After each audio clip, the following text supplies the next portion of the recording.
Welcome to our channel, ladies and gentlemen. Civil servants have continued to receive some bad news from the government. It started with the announcement that the IMF was piling pressure on Ruto to retrench some of the civil servants. And we have seen the Chief Minister Musalia Mudavadi coming up with the certain measures that they want to look at ghost workers within the civil service. And we know that they are trying to implement the IMF directive. They want to retrench because this was one of the conditions for the Ruto administration to receive loans. Then the delayed salaries. Last week, the civil servants cried foul because their salaries delayed. Some of them, even as I do this video, have not received their salaries. And when the government was questioned about this, they had crafted a narrative that was being explained by every Ruto government officials that they were unable to pay their civil servants because they were still repaying loans that had been left behind by the previous administration, because they had claimed that Uhuru Kenyatta overborrowed. The fact that they were in the same government with William Ruto notwithstanding. Then just yesterday, Treasury released statistics that shows that in the first 6 months that William Ruto has been in office, he borrowed more than 14.7 billion shillings compared to Uhuru's first 6 months in office, thereby diluting and deconstructing the narrative that they are suffering because of the loans that were left behind by Uhuru Kenyatta. Because William Ruto had said that he was going to reduce borrowing and maximize in tax collection to realize their development. Now today, when William Ruto attended a church in Donholm, he gave yet another bad news to employees, that sooner they will begin remitting 3% of their salary to a kitty that will allow them to afford what he calls affordable housing. This is what is reported, that Ruto announces mandatory salary deduction for all government employees. President William Samoei Ruto on Sunday, April 23rd, announced that all civil servants would be deducted 3% of their salaries that will be contributed towards the housing. Ruto attending a church service at Friends Church in Donholm, Nairobi, stated that the deduction will aid Kenyans in accessing affordable housing. It is good to have a vision for your employees to own houses. This is just good. But I have a problem with this announcement. Number one, even some of the employees have not been paid their salaries.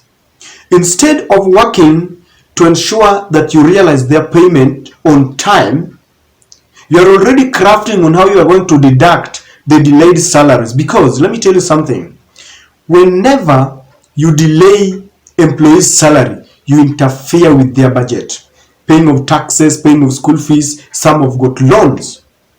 So once this salary comes late, you've already interfered with them. Then you're still telling them that you want to deduct them 3% of their salary. It is just unacceptable.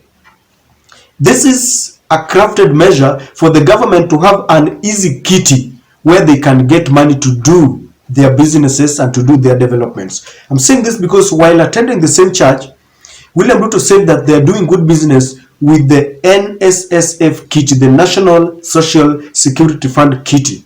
Remember, just the other day, the deduction for employees was increased from the mandatory 200 shillings to 6% of every employee's basic salary.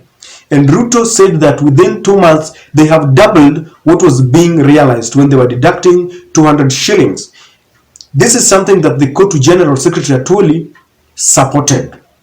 And Ruto said that whenever they get money from the NSSF kitty, they repay with good rates, interest rates. So this is another way of getting easy money. Remember, we have got over 700,000, about 700,000 civil servants in Kenya. And I was trying to calculate, because there are civil servants who are earning as much as 200,000, 700,000, others are earning 30,000. So I took an average of 50,000 Kenya shillings. If you deduct 3% of someone who's earning 50,000 Kenya shillings, that will be 1,500 per employee.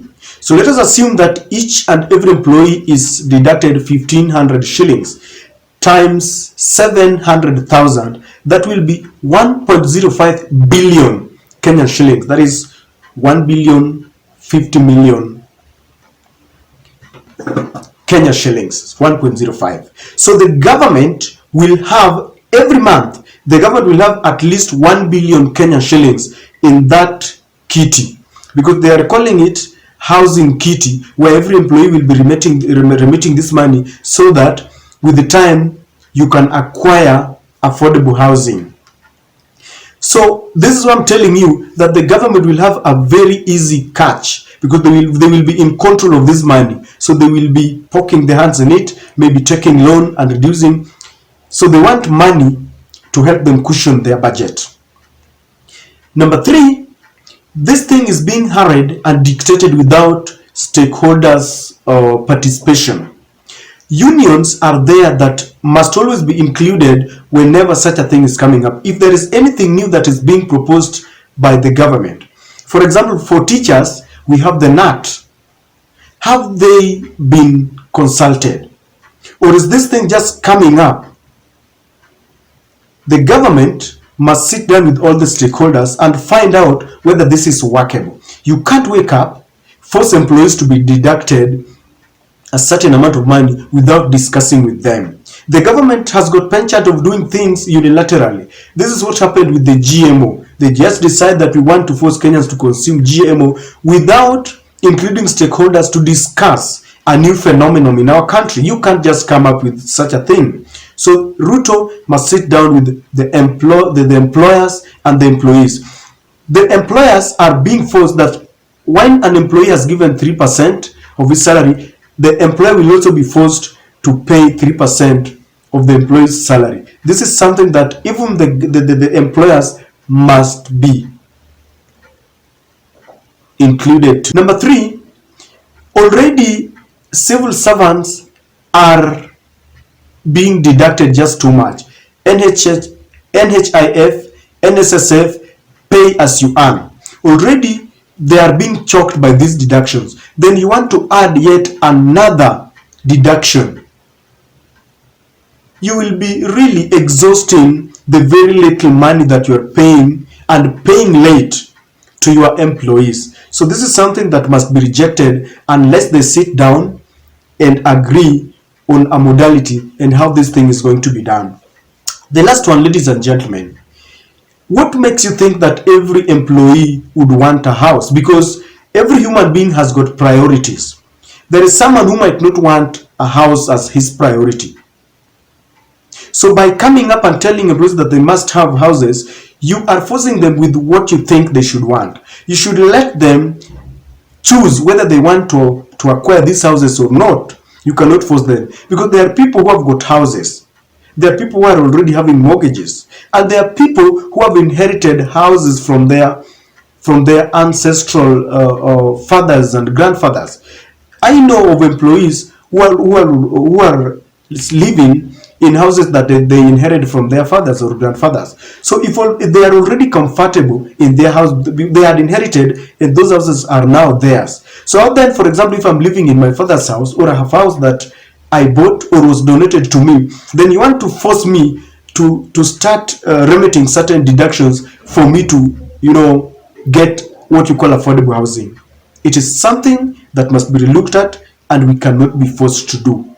So, ladies and gentlemen, this new directive that employees will be deducted 3% is something that must be rejected. But if they sit down with their unions, if they sit down and say that, okay, it is good for us, I'm one person who believes that once you agree, you agree. But let the government not start forcing the employees for certain statutory deductions. Let them work on modalities to pay civil servants on time. I don't know what you think. Please share with me in the comment section, because as always, these are just my thoughts.